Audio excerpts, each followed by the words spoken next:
नमस्कार मित्रांनो, आज वेगळा विषय सगळ्यांसाठी. आज आपल्या चॅनलवरती सगळ्यांचं स्वागत आहे. आपण तुम्ही बघू शकता इथे सगळ्यांना माहीत आहे इथे काय होतं आणि तुम्ही बघू शकताय या ठिकाणी जी व्यक्ती मरण पावते ती व्यक्ती जी आहे ती या ठिकाणी म्हणजे प्रत्येक गावामध्ये प्रत्येक ठिकाणी वेगवेगळं असतं. या ठिकाणी जे आहे ते नमस्कार मित्रांनो, स्वागत आहे तुमचं आपल्या चॅनलमध्ये. आज तुम्ही म्हणणार ही काय मग विषय आहे नक्की. हा विषय थोडासा वेगळा आहे. ज्या दिवशी एखादा व्यक्ती मृत होते म्हणजेच आपण वारते म्हणलो, असं वारते म्हणूया, त्या व्यक्तीला ज्यावेळेस स्मशानभूमीमध्ये आणलं जातं ती ही जागा असते. आता प्रत्येक जागा वेगवेगळ्या असते प्रत्येक ठिकाणच्या, परंतु एक मी तुमच्यासाठी एक ब्लॉग असा बनवतो आहे की जी व्यक्तीला अग्नी ज्या ठिकाणी दिली जाते त्या ठिकाणी रक्षा विसर्जनाचा कार्यक्रम होतो, म्हणजे त्यांच्या मातीचा कार्यक्रम होतो, कशा पद्धतीनं होतो. आणि त्या मातीचा कार्यक्रम झाल्यानंतरनं जे माती जी राख जी असते पाण्यामध्ये सोडून दिली जाते.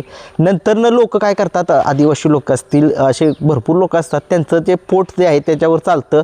ते काय करतात, पाण्यामध्ये जातात. ते पाण्यामध्ये जे सोनं असतं, आता समजा एखादी व्यक्ती या ठिकाणी, आता समजा तुम्ही मृत झालेले असते, ज्यावेळेस अग्नी दिली जाते त्यांचा सगळा कार्यक्रम तिसराचा कार्यक्रम झाला की नंतरनं काय होतं, त्या व्यक्तीला पाण्यामध्ये त्यांची जी काय असते राख असेल, हाडकं असतील, ती सगळं पूर्णपणे पाण्यामध्ये सोडली जातात.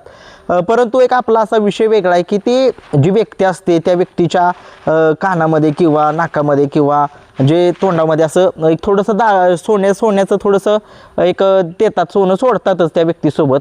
परंतु ती काय होतं, बाकीचे आदिवासी लोक हे असतात त्यांना खबर लागते की आज या ठिकाणी असे मैत झालेलं आहे.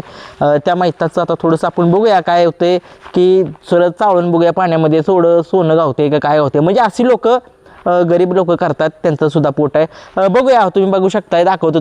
हे बघा इथं ज्यावेळेस अग्नीचा कार्यक्रम होतो, अग्नीचा कार्यक्रम झाला ना मग या ठिकाणी थेट तिसरा 10वा या ठिकाणी होतो.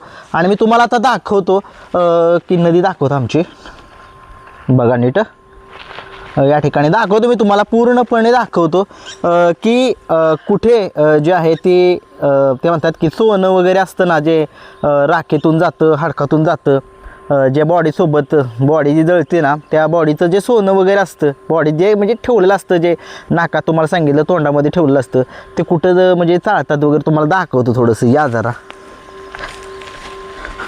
बघा, ही आमची नदी आहे, कृष्णा नदी आहे ही, बघू शकताय तुम्ही. पहिलं तुम्ही आता आमच्या गावची स्मशानभूमी मी तुम्हाला दाखवलेली आहे, तरीही तुम्हाला बाहेरनं दाखवतो, आतनं दाखवेनच. बघू शकताय तुम्ही, अशा स्मशानभूमी आहे. आणि यावेळी तुम्ही बघितलं या ठिकाणी जे आहे ते असं असतं. आणि प्रथम पहिल्या काळामध्ये, जुन्या काळामध्ये एक आमची स्मशानभूमी व्हायच्या अगोदर, आमच्या गावची ज्यावेळेस पहिली स्मशानभूमी नव्हती त्यावेळेस काय व्हायचं तुम्हाला दाखवतो मी. बघा या ठिकाणी इथंच कुठंतरी आसपास एवढ्यात कुठंतरी पहिल्या प्रेत जाळायचे आमच्या गावातील जुनी लोक. आता ती आपल्याला आता जसं सांगितलं जाते, आपण बघितलेलं आहे अगोदर लहानपणी, तेव्हा तुम्ही बघितलं या ठिकाणी तुम्ही बघू शकताय. आणि आता तुम्हाला दाखवतो की जे कुठं चाळलं जातं सोनं जे असतं ना, ते आपण रक्षा विसर्जन करतो, ते सोनं कुठं जाळलं जातं हे दाखवतो तुम्हाला. थांबा, थोडंसं दाखवतो तुम्हाला. बघू शकता बघा या ठिकाणी आता थोडंसं नदीला आता थोडंसं पाणी जास्त आले बरं का. आता इथं तुम्हाला काय दिसणार नाही, ते जे असतात ना राख वगैरे, राख तर पाण्यामध्ये जातेच, पण तरीही दाखवण्याचा प्रयत्न करूया. बघा या ठिकाणी आता थोडंसं ओलसर आहे, पाण्याचा थोडंसं निचरा झालेला आहे. तुम्हाला दाखवतो, पूर्णपणे दाखवतो. या एवढ्यातच कुठंतरी लोक चालतात. इथं थोडीशी वाळू वगैरे आहे, खाली थोडंसं पाणी जरा जास्त आले त्याच्यामुळे थोडंसं हे करा. आता कसं होतं, जरा थोडंसं दिसणं झालं यात एवढ्याच ठिकाणी. बघा इथंच कुठंतरी सोनं वगैरे असं चालतात लोक. हां हो का, या ठिकाणी वाळू वगैरे आहे, तुम्ही आता बघू शकता. काय या ठिकाणी मला हाडकं काय दिसायची नाही तुम्हाला वाटते, तरी तुम्हाला दाखवण्याचा प्रयत्न करतोच मी. काय होतं, पाणी जरा वाढले ना जास्त नदीला. हा का, हे आमच्या नदीचा घाट आहे, हे स्मशानभूमी दाखवू बघा. एक मिनटं थांबा. हाडके काय दिसेना झालेत मित्रांनो. मोबाईल पडायचा खाली पाण्यात. बघा या ठिकाणी जे एक नाही बघा एवढ्यातल्या एवढ्यात कुठेतरी हाडके जे आहेत ना ते असे हाडकं एका साईडला घेतात, पाण्यामध्ये आत सोडतात. वाळू वगैरे असते तर आतमध्ये वाळू आहे थोडीशी. ते काय करतात आदिवासी लोकही येतात त्यामुळे काय करतात असं थोडंसं घाम्याला वगैरे आणतात. मी बघितले प्रत्यक्षात बघितले पण व्हिडिओ नव्हता केला. आता त्यावेळेस तुम्हाला ज्यावेळेस व्हिडिओ करीन त्यावेळेस तो दाखवीनच मी कसं चालतात काय दाखवत कुठं ना कुठेतरी. परंतु तुम्ही बघितलं की अशा पद्धतीनं ही लोक जे आहेत ती त्यांचं एक छोटी पोट चालतो, पोटासाठी करतात लोक. मी त्यांना विचारलं की बाबांनो तुम्हाला तरी दिवसाला तुम्ही हे काम करता कितीतरी गावतो तुम्हाला. त्यांनी सांगितलं काहीतरी 1 ग्रॅम 2 ग्रॅम 3 ग्रॅम 5 ग्रॅम असं ह्याच्यापर्यंत गावतं. एक जणाला विचारलं तो म्हटला मला एक 2 ते 3 तोळं सोनं एकदा सापडलेलं होतं. आता खरं काय खोटं काय परंतु शेवटी त्यांनाच माहीत होता.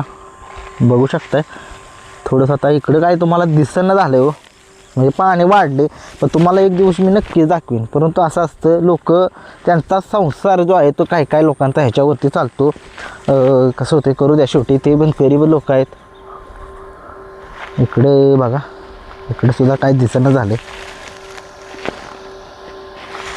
इकडे दिसतंय का काय हे पाणी आवडले वाढले बरं का मित्रांनो. पाणी खूप वाढले. पाणी एक नाही तो तिथपर्यंत आत दाखवते की नाही तिथपर्यंत पूर्ण पाणी आत खाली गेलेलं असतं. परंतु आता काय झालं पाणी थोडंसं जरा वाढले त्याच्यामुळे तर मी तरी काय करू शकणार आहे. असं ते जरा घ्या समजून. नेक्स्ट ब्लॉगमध्ये तुम्हाला दाखवण्याचा मी प्रयत्न करतो. मी तुम्हाला दाखवलं थोडंसं नदीचा जरा थोडासा दाखवलं की लोक जे आदिवासी लोक असतात त्यांचं तुम्हाला मी सांगितलं रक्षा विसर्जन ज्यावेळेस होतो मातीचा कार्यक्रम ज्यावेळेस होतो तो पाण्यामध्ये त्या अस्थी वगैरे असतात त्या सोडल्या जातात. त्या अस्थी सोडल्यानंतर काय करतात ते लोक 2-3 दिवसांना का होईना पण त्यांना कळतंच ते आता ह्या नदीमध्ये मासे वगैरे पकडायला तरी याचं तर त्यांना माहीतच असतं. आणि ते काय करतात लांबून येतात इथले जवळचे नाही लांबून येतात आणि ते काय करतात बघतात नवरा बायको येतात म्हणजे आणि ते आल्यानंतर बघतात ते त्यांना कळतंच ते कुठं कसं काय करायचं. मग ते काय का ते घाम्याला आणतात. ते घाम्याल्यामध्ये असा पूर्णपणे आता तुम्हाला दाखवते एक्झाम्पल. आता समजा या ठिकाणी असं सोनं आहे बरोबर आहे. या ठिकाणी काय करतात ते वाळूने असं वाळू फेकतात वर काढून वाळू फेकतात आणि हळूहळू त्यातले जी वरची जी सोनं आहे सोनं जाड असतं ते सोनं काय करतं खाली राहतं आणि काय करतात वरची वाळू जे आहे ते फेकतात पूर्णपणे असा घेराबंदी करतात. आणि पूर्ण ते त्यांचं काम जे आहे ते सकाळी 8-9 वाजल्यापासून संध्याकाळी 4-5 वाजेपर्यंत ते करतच राहतात. कारण की शेवटी ते एवढ्या सोन्यासाठी 4-5 ग्रॅम किंवा 2-3 ग्रॅम एवढ्या सोन्यासाठी ते करतात. म्हणजे 2-3 हजार रुपये तरी मिळतात त्यांना 4-5 हजार काय मिळत असतील काय जसा भाव असेल तसं ते सोनं घेतलं जातं. परंतु काही लोकांचं चालतं पोट त्याच्यावरती चालतं त्याच्यामुळे दाखवणार. आता तुम्हाला मी गावचे ब्लॉग दाखवायला सुरुवात करणार आहे. कसं असतं एक गावचं जीवन गावचं राहणीमान कसं असतं हे दाखवण्याचा प्रयत्न तुम्हाला नक्कीच करू. व्हिडिओ आवडला लाईक शेअर सबस्क्राईब करा. नवीन चॅनल आहे. धन्यवाद.